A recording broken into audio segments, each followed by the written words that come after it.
myself Shankar Prasad and my two batchmates Chandrashekar and Kannan. Our project title is an inductorless LNA for 10 Gbps broadband using distortion technique in low pass CMOS technology. We've been guided by Mr. T.R Dinesh Kumar, EC Assistant Professor, EC Department, Vailtech. A broadband CMOS LNA with pre-distortion method is projected in this project. The most essential for this project is to intern a linearization technique called pre-distortion to get better linearity with high power efficiency. The proposed technique condenses the signal distortion and results in high linearity. This proposed intent is implemented in a 32 nanometer CMOS technology, and we have been aiming to achieving a linearity of IIP3. So, the necessity to get into this project is research in optical communications have increased in importance as the necessity for greater data rates have been increased in recent years. The front-end optical receiver plays a vital role in influential dynamic ranges, bandwidth and sensitivity for the complete network. The front-ended optical receiver contains the photodiode, the TIA, nothing but the transimpedance amplifier, and also the limiting amplifier. To achieve this high voltage gain in CMOS process, our existing circuit provides gain in CMOS process. And also the surface emitting lasers, widely used for optical communication purposes. Although multi-order RC ladder network have been interstage inductive peaking, can be used to increase bandwidth, reflected inductorless techniques. Because on-chip spiral inductors require huge amount of area, power, and also high crosstalk, resulting in the performance degradation, which results in the growth of demands for communication and advances in the electronic devices, have nowadays lead to manufacturing high-speed communication systems uses a ray of light source to transfer massive volume of data. So, let us get into our project. As I already mentioned, our project's main idea is to intern a pre-distortion technique in order to obtain high linearity, which haven't been obtained in the previous technique called transimpedance amplifier, which being currently used. Now we'll get into the design of our project. Tanner tools.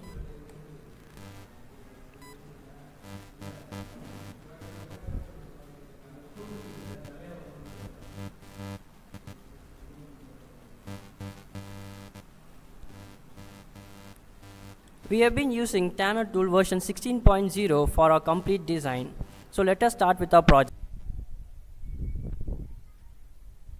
So this is our overall view of our design. Here we can see two external voltage sources. One is bias voltage, another one is source voltage. Here we can see three another voltage sources which is used for triggering the circuit. And we can see here a delay average for measuring the delay, and here for maximum frequency and for maximum gain. Now let's get into the interior part of our circuit. So this is our LNA circuit, the combination of PMOS and NMOS. Here we can see the pre-distortion circuit which is being connected along with the TIA circuit, which is the transimpedance amplifier, but it's nothing but our existing circuit. Here we can see the voltage pulses given, which we already mentioned as the triggering pulse sources. So according to our design, that is nothing but the 32 nanometer, we will check for each PMOS and NMOS length and we will vary according to it. Now here we can see the length of the PMOS circuit, which is the 32 nanometer. Similarly, each PMOS and NMOS is preceded. Once these changes are being done to our circuit, then the setup simulation is being run. Here we can see the noise analysis, the AC analysis, and also the Fourier or the transient analysis for the circuit for which we are checking, and also the general settings for our design.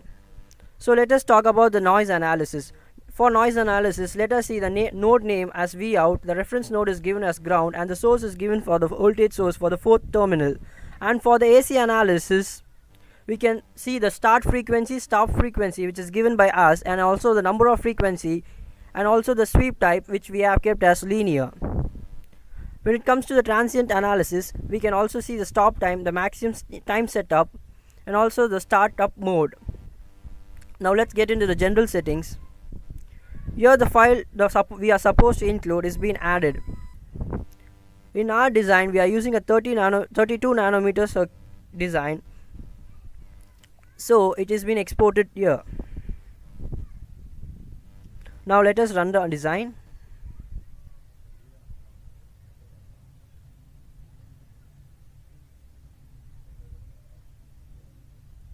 We are changing the lengths of our PMOS and NMOS in order to obtain our.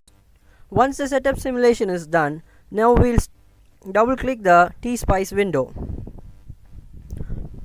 Once again, let us check whether the imported nanometer is 32 or not. Once it's done, let's start. Here we can see the simulation settings for our analysis section.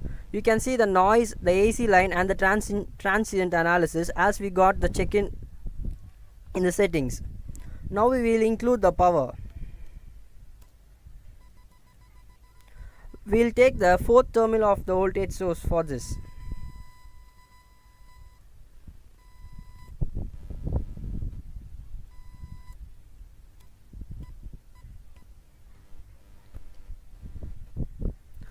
Now let us save it before running it.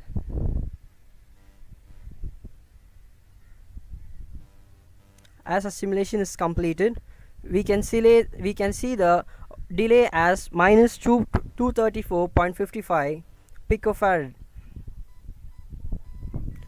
The total time taken is 2.64 seconds, and here we can see the gain obtained and also the frequency.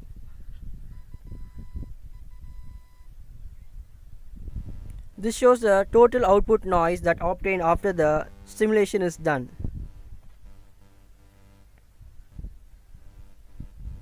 This is our obtained graph. Now let's split it up to two.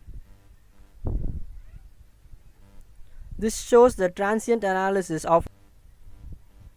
So this is a transient graph or obtained at the end of our design, which shows the noise figure ratios. So these are the overall parameters that we have obtained at the end of our project. Shows the gain, the frequency, the minimum power, the maximum power, the average power consumed, and also the time delay it's taken. Thank you.